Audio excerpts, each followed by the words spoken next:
Namastê. Moshe Feldenkrais foi provavelmente o mais importante fisioterapeuta do século XX. Ele criou um método de fisioterapia impressionantemente original, né, que partia de pressupostos completamente diferentes de tudo que já existia até então e que é a coisa mais avançada que existe até hoje. Né? Ele era um físico que um dia teve um problema no joelho, ele gostava muito de esportes radicais, pular de altura, esquiar, fazer essas coisas todas, e vivia, de vez em quando ele arrebentava, não vivia arrebentando o corpo, mas de vez em quando ele se arrebentava, né?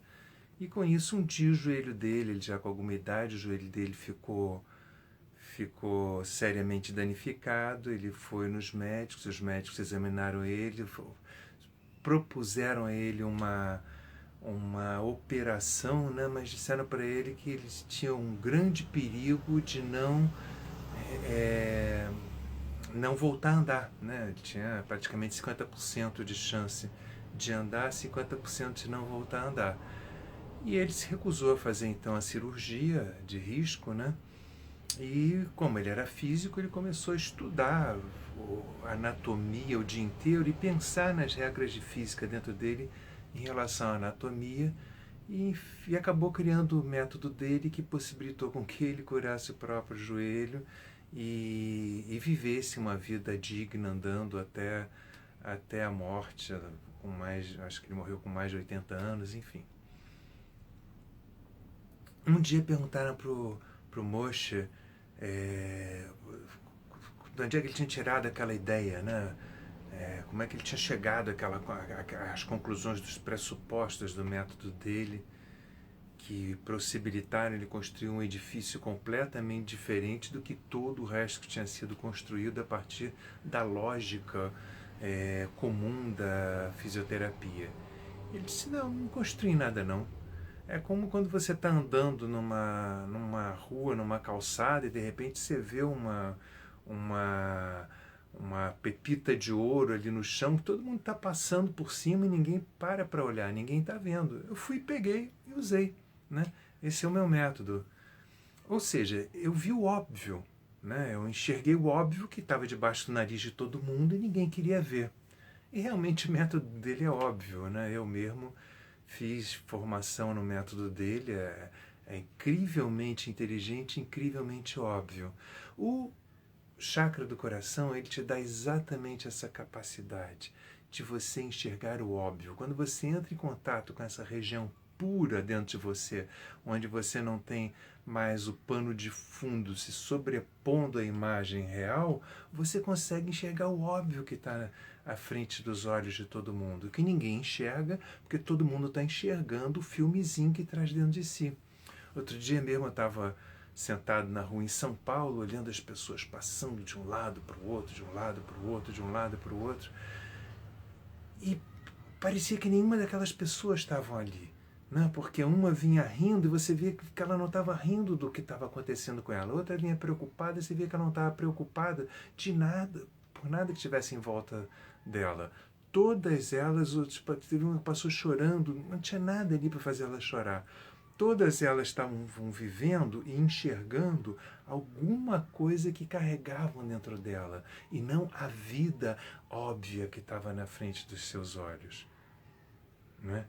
Claro, existe uma coisa que é óbvia para a sociedade e essa coisa foge da realidade. Existe uma outra aplicação para a palavra óbvio, né? Como na história que a gente contou lá do mestre que adotou a criança, e para todo mundo era óbvio que ele era o pai da criança.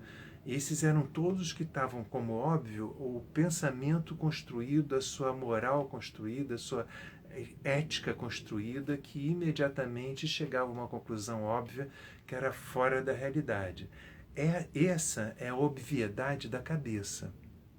A obviedade da cabeça foi aquela que fez o Nelson Rodrigues falar dos idiotas da objetividade, né? Aquelas pessoas que têm um raciocínio simplista. Né? A obviedade da cabeça ela é simplista. A obviedade natural, aquela que o chakra do coração vê, é simples. Existe uma diferença entre ser simples e ser simplista, né? A realidade é simples, né? O universo é simples, né? A beleza é simples, né? A vida é simples. Mas a gente não vê a vida, a gente torna a vida uma coisa complexa, né? As coisas simples você não pode analisar, você não pode entendê-las pela análise lógica. Analisar quer dizer, vem de ana, né? Ana quer dizer cortar em pedaço. Então a medicina da gente inventou a anatomia, né? Então o que eles fazem? Eles cortam o corpo em pedaços para entender pedaço por pedaço. Então o sujeito tem uma compreensão do fígado, você entra na faculdade de medicina, todo mundo pega um fígado, todo mundo começa a dissecar para entender como é que é o fígado por dentro. Depois eles querem entender como é que é o rim, eles colocam vários rins lá para serem decepados, né? Para serem cortados em pedacinhos pelos estudantes para que eles entendam o que é um rim. E aí acontece o que acontece atualmente, onde você vai num médico do fígado e ele arrebenta o seu rim. Aí você é obrigado, para consertar o seu fígado, você é obrigado a ir num médico de rim que arrebenta, sei lá, o seu pâncreas. Aí você vai num médico de pâncreas que arrebenta o seu intestino. Você vai num do intestino que arrebenta o seu coração. Você vai num do coração que aí te mata de vez, né, e resolve todos os seus problemas. Porque nenhum deles percebe o todo da vida, né? O sistema que é o corpo, né? O fluxo que existe na vida e que organiza aqueles diferentes órgãos. O coração, ele enxerga esse fluxo e enxerga aquilo que é simples, né? A mente enxerga partes, né? E analisa, né?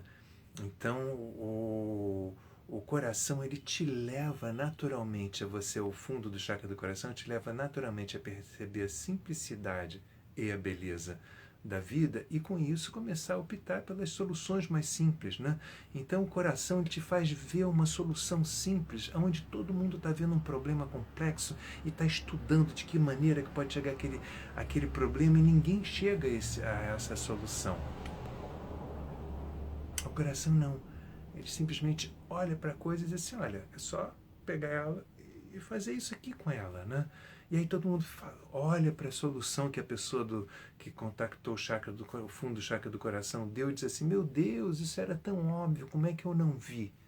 Né? Isso estava debaixo do nosso nariz, como é que eu não vi? Não viu porque pensou a realidade. Né? Agora, claro, existe a pessoa que busca simplicidade, né, a partir do chakra do coração, chega a um resultado diferente daquela que busca simplicidade a partir da cabeça. Né? A pessoa que raciocina, que toma a simplicidade como um ideal, ela já acabou com a simplicidade. Né? Porque o ideal não é simples. Né? Sempre que você resolve assumir uma realidade como ideal, você começa a lutar contra a sua própria natureza, que você começa a dizer assim, não, eu não posso ser isso que eu estou sendo, eu tenho que ser uma outra coisa. Aí a pessoa raciocina assim, não, ser simples, então eu vou dar todas as minhas coisas e vou ficar pobre. Pobreza não é simplicidade. Você pode estar totalmente pobre e estar com a mente mais complexa do mundo, né? Pelo contrário, você pode estar transformando sua mente mais complexa para tentar compensar a falta de referenciais que você está tendo ali em volta de você. Né? Eu me lembro, com 18 anos eu fui morar em Itaipava. Né? O meu pai tinha uma casa lá que não estava usando, eu falei, empresta ela para mim, deixa que eu vou para lá. E eu passei um ano lá, foi muito bom, e vários amigos meus foram morar lá perto. E eu percebi que, na verdade, eles não iam para lá ter um contato com a natureza. Eles levavam toda a loucura da cidade deles para lá, e quando eles chegavam lá, em vez de eles dormirem melhor, porque por causa daquele silêncio, do grilinho cantando de noite, pelo contrário. Eles chegavam de noite, eles ouviam um barulhinho lá de fora e falavam, meu Deus, pode ser um bandido, meu Deus, pode ser um assalto, meu Deus, será que isso é um cavalo andando aí fora? Será que um cavalo invadiu o meu jardim, meu Deus, será? Eles levavam todas as paranoias para lá. E em pouco tempo eles estavam construindo substitutos para tudo que eles tinham na vida no Rio de Janeiro lá. E não aproveitavam aquela proximidade com a natureza para aquilo que a natureza pode te dar, que é um espelho para você enxergar a sua natureza interior. Mas para isso eles precisariam ter uma simplicidade interna, né, para enxergar esse óbvio.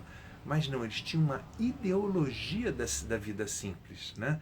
Eles tinham uma filosofia de vida simples. E toda filosofia é contra você. Porque quando você tem a filosofia que diz assim, isso aqui seria o certo de fazer, você tenta se transformar naquela pessoa certa. Só que você não consegue matar a pessoa que você é.